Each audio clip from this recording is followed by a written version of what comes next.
feeling quite disturbed. I haven't had much sleep in the last few days. But I'll try to be as coherent as possible. I want to start with something I said, a statement I signed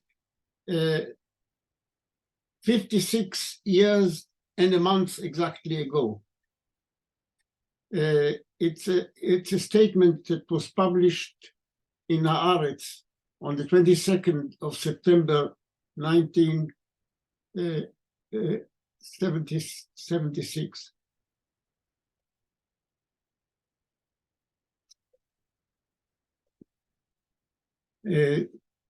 Shortly after the June War. And it makes a certain causal chain, a chain of entailment. The main part of the statement says occupation entails foreign rule. Foreign rule entails resistance. Resistance entails repression. Repression entails terror and counter-terror. Victims of terror are mostly innocent people. Holding on to the occupied territories will make us into a nation of murderers and murder victims. I want to put in this context the events that were triggered off, the recent events that were triggered off on the 7th of this month, with the atrocity committed on that day by Hamas. I'm not giving this chain of causality as a way of excusing either Hamas's atrocities or the much greater atrocities on a huge scale committed by Israel. This is not a way of excusing either the one or the other. It is a way of explaining what caused them. And the original cause, the origin of this is the Israeli occupation of Palestinian territories in 1976. This is the cause. And in this context, I want to explain present what, in my view, are the consequences of these recent events on another prediction that I made not so long ago, but quite a long time ago, and that is that this cycle of resistance, repression, terror, counter-terror is escalating and is pointing towards a major ethnic cleansing of the Palestinian people in the territories, at least in the territories occupied by Israel in 1976. I did not predict that this ethnic cleansing will be triggered off in Gaza. I would have expected it to start elsewhere.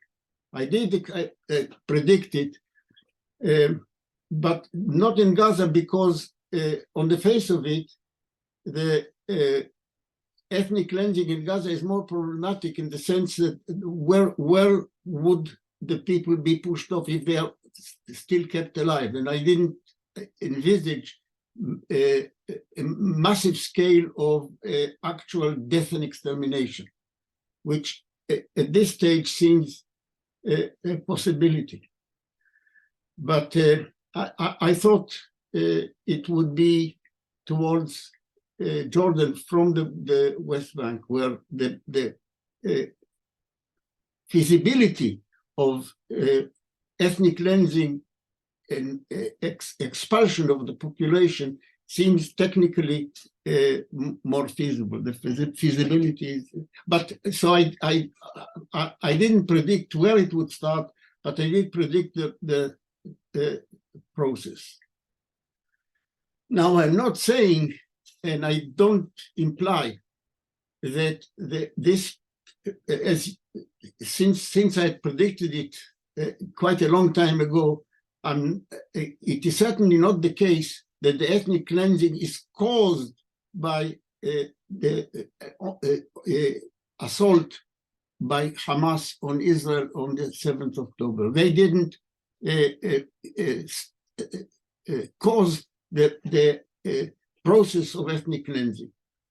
What I'm going to explain is why their assault has made prevention or resistance, international resistance to this process more difficult.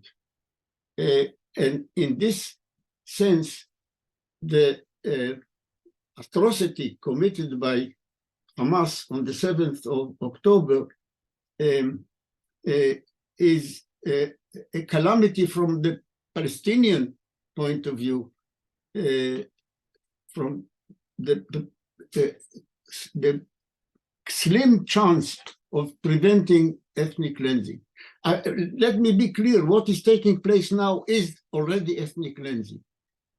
If you bomb a population on this scale, as is happening now, starving it, denying it of water, bombing hospital, and including the Al-Ahli hospital, which was bombed by Israel, almost certainly. And if you ask my opinion why I believe this, I can go into it. I don't want to isolate this case. Starving the population, ordering 1 million human beings to move from their places, including incapacitated people, people in hospitals, ordering them to move miles to somewhere where they will still be bombed. This is already ethnic cleansing. If you want to call it genocide, I mean, genocide, there's some technical definitions that I don't want to go into, but certainly this is a beginning of major ethnic cleansing of millions of people. Now, what could be a way of trying to prevent this from happening? The only chance, and it is not a huge chance, but the only slim chance of preventing it is by pressure of public opinion, especially in two places in the West, particularly in the United States and in Israel itself.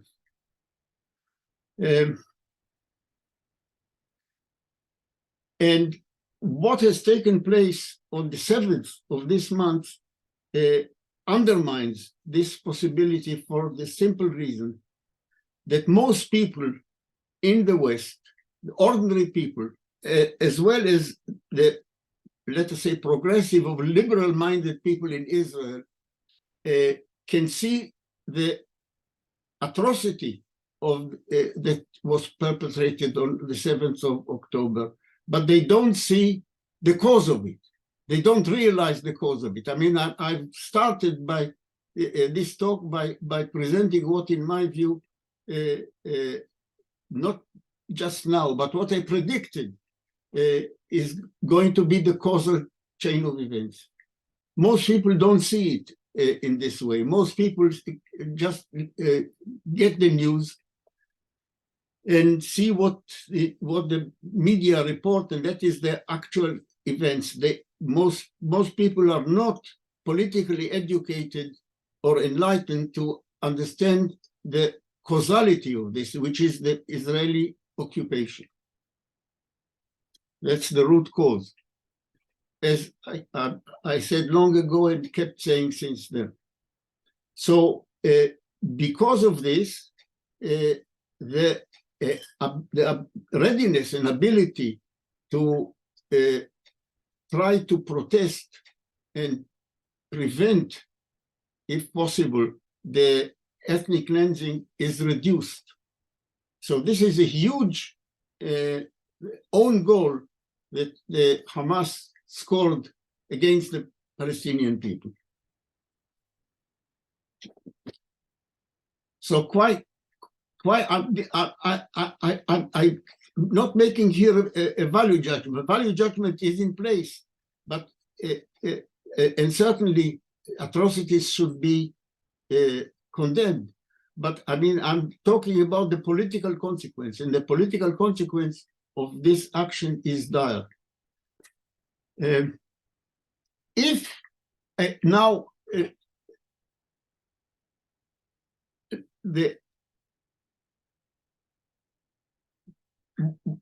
what started to happen on the 7th of October started off as a brilliant military operation. That's the first phase. It was a brilliant military operation on behalf of Hamas in a technical military sense. They managed to overcome the surveillance system of the Israeli intelligence. They managed to overcome the barrier that Israel so much relied on, that it actually took away some weapons that were held by the kibbutzim and the other Israeli settlements around the Gaza Strip, because they thought they had a sort of Maginot Line.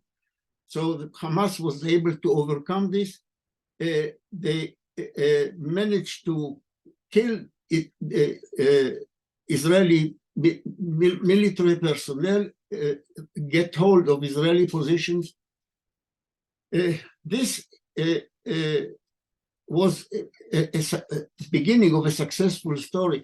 You can actually understand the aim of such a military operation. There are several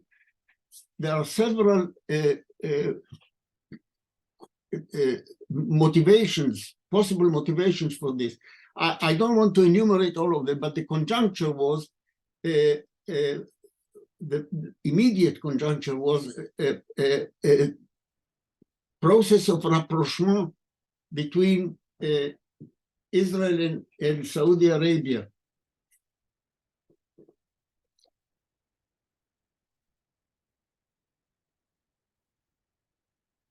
Bypassing the Palestinian people, and culmination of Netanyahu's idea of putting the Palestinian people and the Palestinian problem on a shelf for the foreseeable future, and getting on with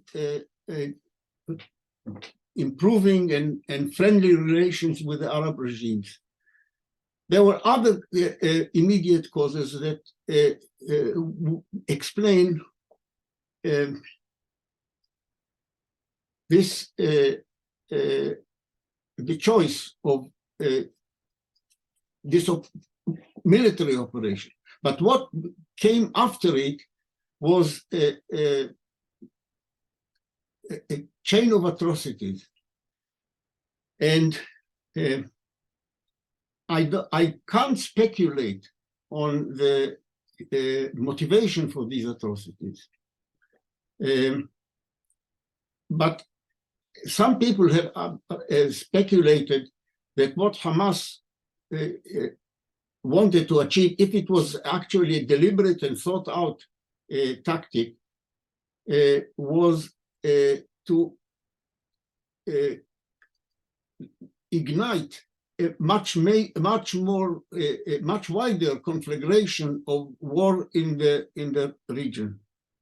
If this is so, then it is also another major own goal for the Palestinian people, because when I predicted that Israel is moving towards ethnic cleansing of Palestinians from the occupied territories and possibly from Israel itself, I mentioned that this can only take place in an opportune moment. There has to be a conjuncture, a regional and international situation which would serve as a cover for such a major ethnic cleansing.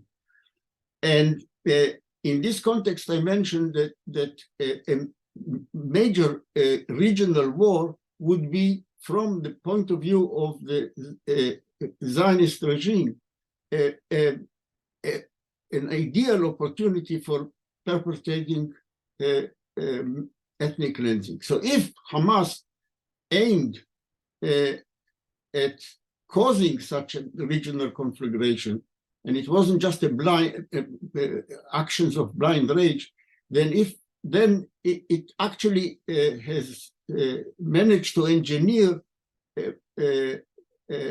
or try to engineer an opportunity for Israel to perpetrate ethnic cleansing. Not only in Gaza, of course, but in the West Bank and possibly in Israel itself. By the way, such moves towards ethnic cleansing in the West Bank are already beginning to happen. There is major moves which point in the direction of escalation. So what are the consequences? Of course, Israeli society has moved sharply to the right. Fortunately, the move against the Palestinians in Western countries has been less sharp than could have been. The demonstration that took place in London yesterday is an indication that there is still quite substantial public opinion supporting the Palestinian people and supporting their individual and collective rights. But yeah, I mean, you can't be too optimistic in this.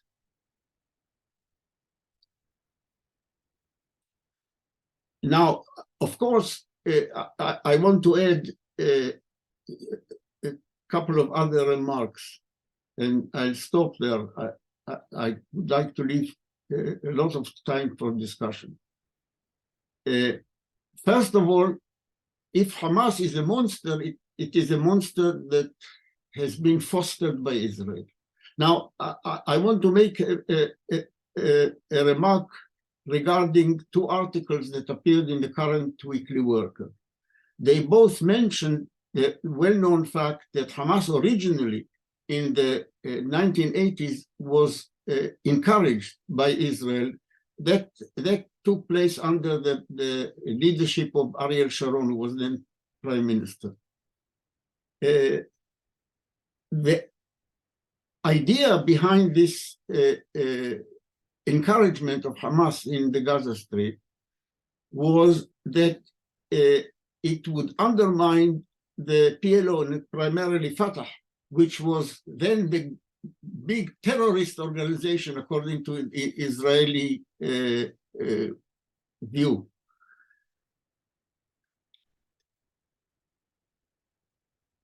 Hamas was regarded as mostly as a charitable organization. It is, after all, a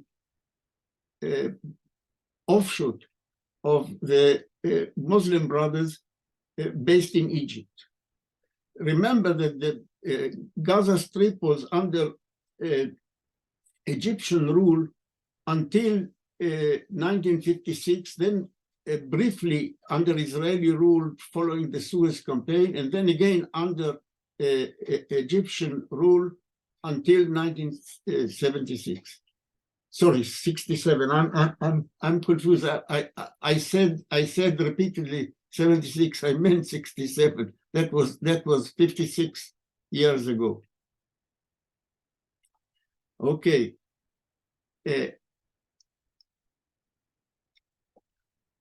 I said I'm a little bit disturbed and probably not sufficiently concentrating.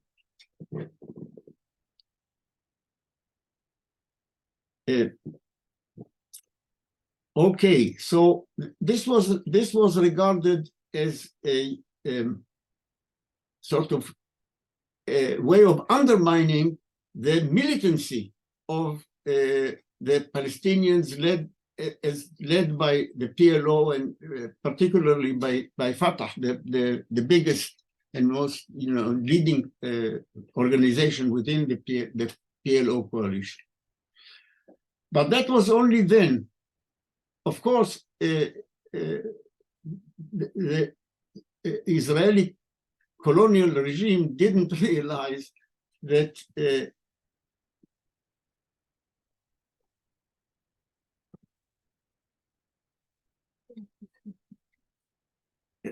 didn't realize what Hamas would develop into. But the most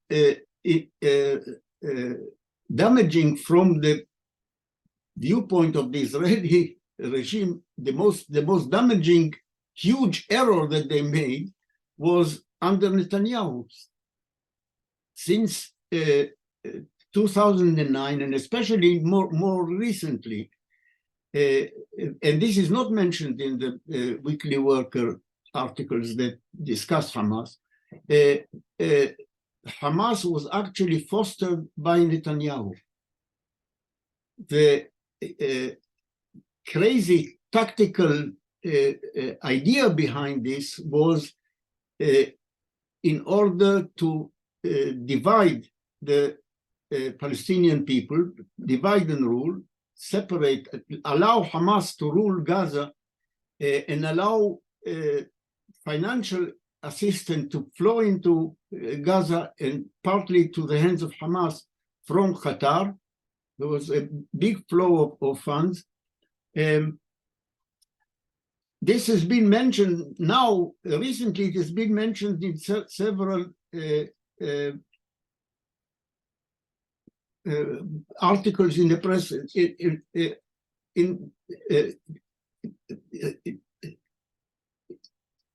John Friedland article in The Guardian yesterday, he mentions this fact, and it is mentioned also by other writers recently, but it has been known in Israel for quite some time. Let me quote you some facts. This was published in an Israeli article a few days ago in Haaretz.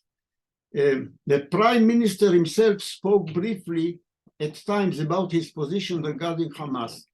In March 2019, he said during a meeting of Likud members of Knesset, at which the subject of transfer of funds to Hamas was under discussion, that, quote, this is Netanyahu speaking, whoever opposes a Palestinian state must support delivery of funds to Gaza because maintaining separation between the Palestinian Authority in Ramallah in the West Bank and Hamas in Gaza will prevent the establishment of a Palestinian state. And then in a tweet 2 months later, Channel 13 in Israel, Israeli television, quoted the former Egyptian president Hosni Mubarak as telling a Kuwaiti newspaper, Netanyahu isn't interested in a two-state solution. Rather, he wants to separate Gaza from the West Bank, as he told me at the end of 2010. Reserve General Gershon HaKohen, a prominent right-winger, made things crystal clear in an interview with the online magazine Midah in May 2019. Quote, when Netanyahu didn't go to war in Gaza to defeat the Hamas regime, he basically prevented Abu Mazen from establishment a united Palestinian state. He recalled at the time, quote, "We need to exploit the situation of separation created between Gaza and Ramallah. It is an Israeli interest of the highest level, and you can't understand the situation in Gaza without understanding this context." Okay, now what is really behind it? Now, the Palestinian Authority under Abu Mazen in the West Bank, Mahmoud Abbas, nicknamed Abu Mazen, is completely subservient to Israel in all operational issues. I mean, it is really an arm of the Israeli colonial regime in the West Bank. It can't do anything without Israeli, at least acquiescence, if not demand. But Israel can't prevent the Palestinian Authority from making declarations, for making statements. It can prevent it from doing anything, but it cannot prevent it from publishing statement declarations. And one of the things that the Palestinian Authority does publish as its position is call for the so-called two-state solution. This is regarded as very annoying by Netanyahu lot, but the Netanyahu governing coalition. Whereas under labor leadership, they would say, yes, two-state solution and drag it so that it doesn't happen. Netanyahu actually wants to get this annoying pressure off the agenda.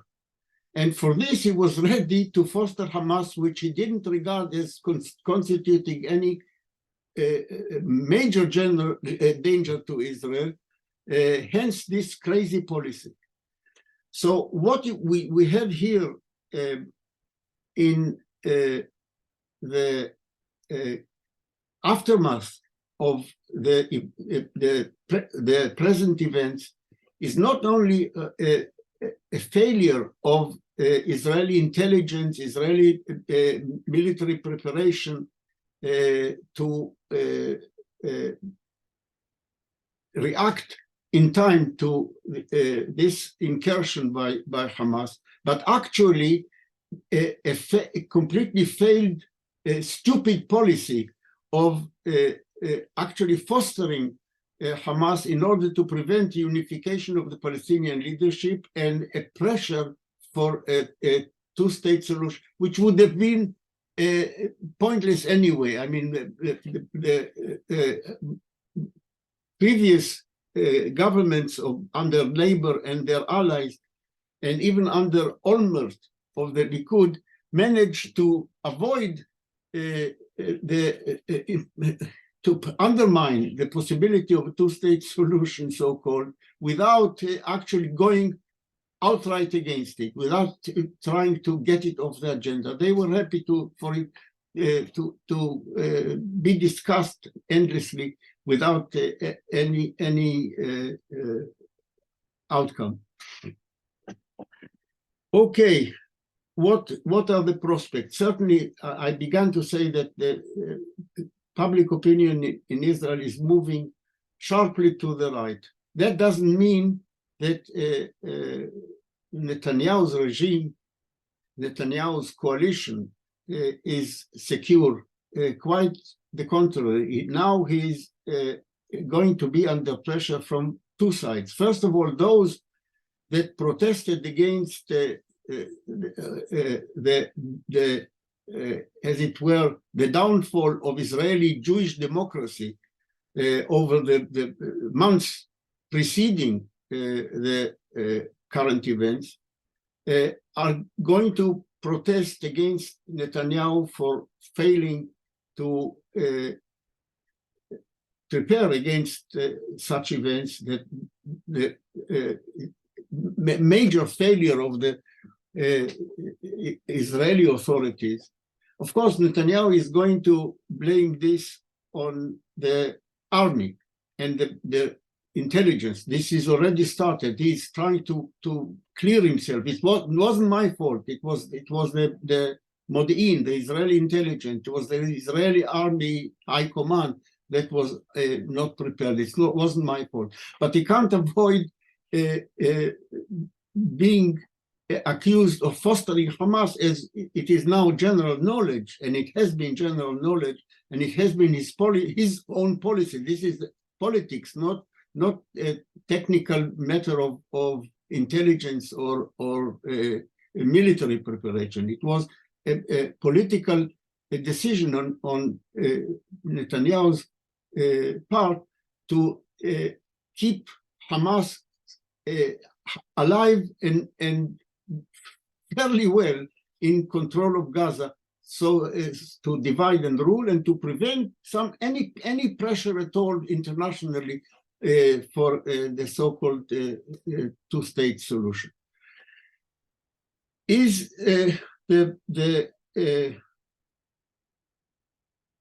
conflict, the present conflict, going to spread into a major conflagration in the region? I don't have a crystal ball, and I can't speculate, but it seems a definite possibility. And when it starts, who knows how far it will go? I mean, will it involve only Hezbollah, or will Iran be drawn into it? Of course, as I have pointed many times for quite a long time, is that, and as I think everybody knows, Netanyahu's policy is to try to drag the United States into an open military conflict with Iran. The military moves made by the United States with the two aircraft carriers now in the Mediterranean point to its readiness to engage in a war, certainly against Hezbollah, but quite possibly against Iran itself. This will be a major disaster. We know how wars start, maybe, but how they end, it's very unpredictable, except that it ends very badly. From recent experience, we know. In fact, Biden himself hinted as much during his visit to Israel a couple of days ago. He is on record. If you followed his fumbling performance, I don't know if you saw it on television. It doesn't show him as a very coherent person, but he did manage to indicate that you have to be careful not to commit the same mistakes that we, the United States, did in invading Afghanistan and so on. This didn't end very well. I don't know if he actually said this on television, but certainly he said this according to reports in the Israeli press. He has cautiously warned Israel not to start something, but who knows where it will end. Another possibility, another speculation in this case is using the opportunity of a regional war for the United States to try to overthrow the Assad regime in Syria, dislodging the Russians from their presence in Syria, and from their last remaining naval base in warm waters. That is the Russian naval base on the in Latakia, I think, in Syria. This will have for the Americans advantage of severing the umbilical cord between Iran and Hezbollah, which runs through Syria. So this is a possibility. If I were an American military planner, I would maybe think of such a scenario as a possible ramification of a regional war. But as I said, if a major conflagration starts, we can't foretell how it will finish. Certainly, it will be used by Israel to perpetrate major ethnic cleansing, which brings me back to the beginning of my talk, and I think I'll stop here. Thanks very much, Moshe. Hold on. Increase my audio. Can you hear me? Yeah. Okay. I just make a couple of points because we had advertised this as a joint talk, but I don't have a lot to say, just a few brief comments. Moshe referred to the Riyadh-Tel Aviv connection that has obviously fallen through, and that was an important issue. I don't underestimate it. But what we now have is a rapprochement between Saudi Arabia and Iran on this issue, and that is new. I mean, I referred, I think, before to the 15-minute conversation between Bin Salman and Raisi. So we do live in strange time, new times, because we are seeing this. It is, if you like, in a way, a major difference. In terms of what Moshe was saying about ethnic cleansing, it's very true that the policy of ethnic cleansing was mainly aimed at least I had also assumed it was the West Bank, Jordan, and so on. An Israeli think tank has published this report, apparently, which says that there is, I don't know how many millions, 6 million, 7 million empty houses in Egypt. Now, if you've been to Egypt, you will know that these are not actually finished houses. They are, if you like, walls, and somebody went bankrupt and the housing wasn't finished. So it's not really proper housing. But anyway, the argument is that there could be some kind of fund that will move people from Gaza to these half-finished houses and basically end Palestinian existence of Palestinians, because as we know, the West Bank is Bantustan. There isn't a proper West Bank area. There are pockets of Palestinian communities surrounded by Israeli security forces and settler communities. And this is seriously being discussed. So I would say that is the plan, that is part of the plan. And I think what we have to remember is exactly what was referred to by Moshe and had been referred to before. This is not the first time. Ethnic cleansing, moving the population of Palestine from the Palestinians from their land forever. And that's a very serious position. I think the people in the region are beginning to show unprecedented opposition to all this. It's good and bad. It's bad because there isn't organized opposition. We are not seeing any clear direction of where these are going. But the protests in Amman, before the hospital bombing, which I agree with Moshe as well, I had my doubts, but having listened to the tapes that was manufactured pretending to be two Hamas speakers, who are obviously two separate recordings put together by a very inept Israeli security person, proves that this they went through extra lengths to pretend this was a Islamic Jihad or a Palestinian rocket, and all the facts that we can see point out to the fact that this was bombing by Israel. But irrespective of that, it has galvanized protests in Amman. The demonstrations were spontaneous but huge. I saw them. In Yemen, it's very interesting that the dividing sides of Yemeni war have united in a very large protest midweek against Israel and in support of Palestine.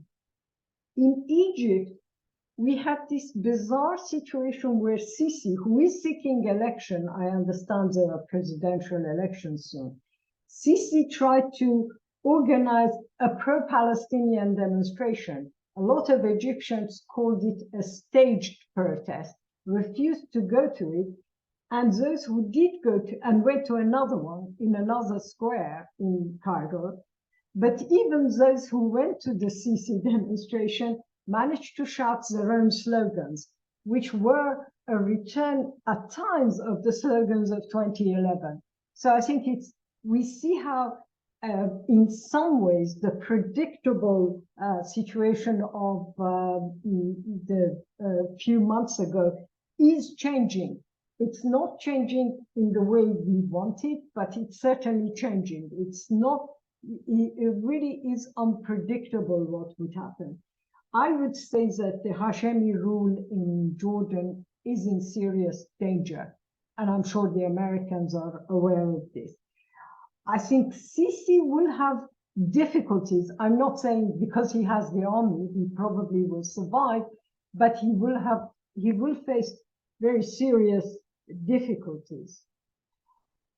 There is a problem for Iran, and that problem is that for 43 years, it has said we are the allies of the Palestinians. And here we are. Gaza is being destroyed, hospitals are being bombed, large numbers are being killed, and the Islamic Republic can't even authorize Hezbollah to do anything. Now, that might change, but I can't see Iran capable of, despite the fact that Netanyahu would love Iran to be involved in this war, to make this a reason for overthrowing the Islamic Republic. Iran can't really do much. Maybe it's economically too weak, but I think it's also politically too weak. The only capital and the only country where there hasn't been genuine mass support for Palestinians is Iran.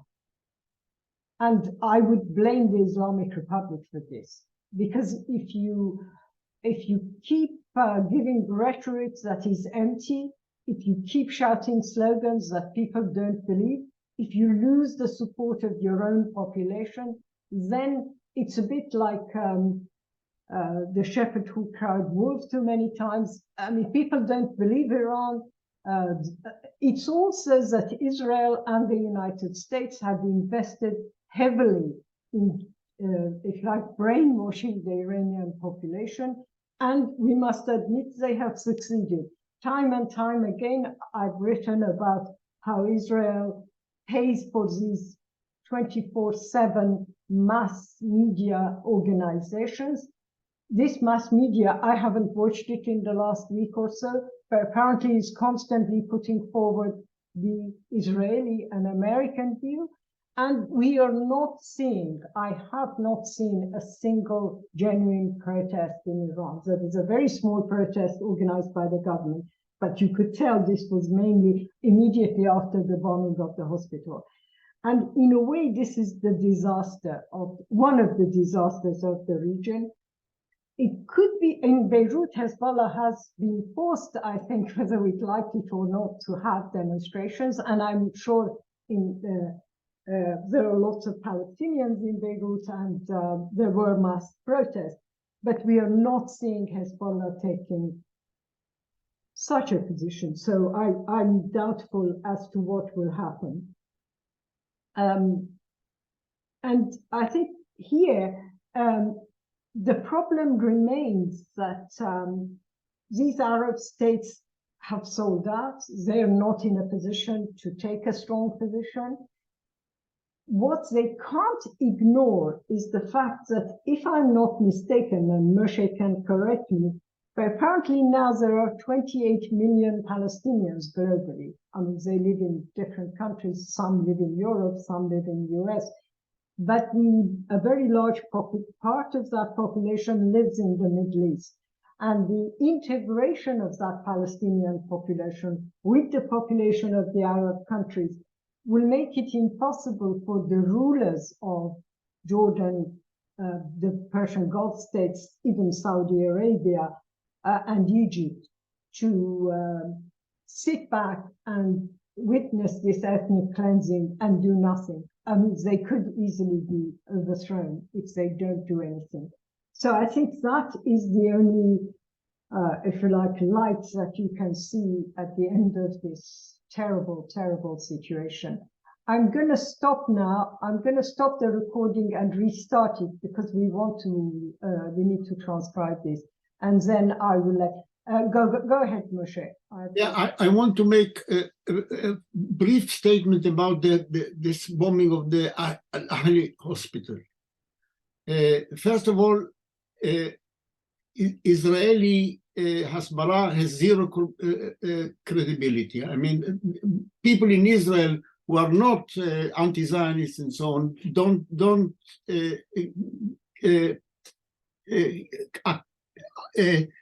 don't have any illusion about the credibility of these Israeli denials. But allow me to make a statement of a probabilistic nature. As you may know, I set great store by probabilistic thinking. A major part of my scientific work is based on probability. And now make a probabilistic consideration. The Al-Ahli bomb of the 17th of October is supposed to be either a deliberate hit or a random fluke. Okay. Now, how can you judge the likelihood of one or the other? Now, first, consider the fact that the not widely publicized, but clearly verified, that the Al-Ahli hospital was bombed 3 days earlier as well, on the 14th of October. If you look it up, there's plenty of evidence. It's actually in Wikipedia already. And there is no doubt that this was targeted by Israel. It hit the cancer treatment wing of the Al-Ahli hospital. Okay. So you have two possible scenarios. Either the Al-Ahli hospital, major concentration of people seeking refuge from hoping that hospital would be safe. Either it was hit once by deliberate targeting and somehow 3 days later by a complete fluke, because if it was a failed Islamic Jihad rocket, it was completely fortuitous that it fell exactly in the same place. Okay, so what seems probable? I think probabilistic considerations would point that the coincidence of two bombs, one which we know is deliberate targeting, and the other is completely fortuitous, two landing in the same hospital. This is a logical possibility, but the probability of such a thing happening is minute. And that is quite apart from all the video and sonic evidence that was produced by well-established researchers. So just think about it, how probable this could be. The same hospital hit twice, once deliberately and once simply by fluke. Draw your own conclusions.